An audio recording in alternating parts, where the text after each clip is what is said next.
This video reviews the tender selection. We select maintenance and we select tender. Tender definitions is where we can create multiple types of tender. I created PayPal.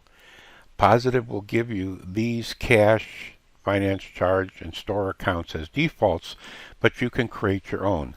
So looking, for example, at the cash, and I click Edit, you'll see that this cash tender is a cash type, and my currency is my current country for currency, because this is multi-currency, and you can use this on a cash sale, or you want to open up the cash drawer whenever someone actually tenders.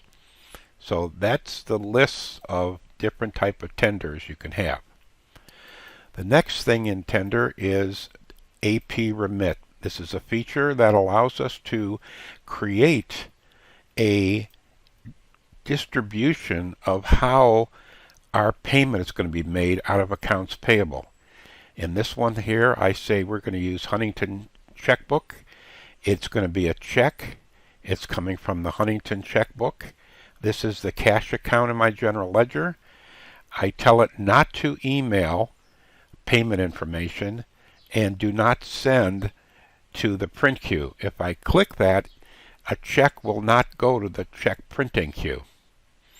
So you have the ability to preset these up, so when you're in payables and you have distributions to be made, you can select the types and it will make sure that it's going to pay that invoice as an ACH or a check or a credit card or whatever you want to use. The next thing in tenders is the currency. These are user definable. Positive gives you the most common right here, but you can certainly create your own.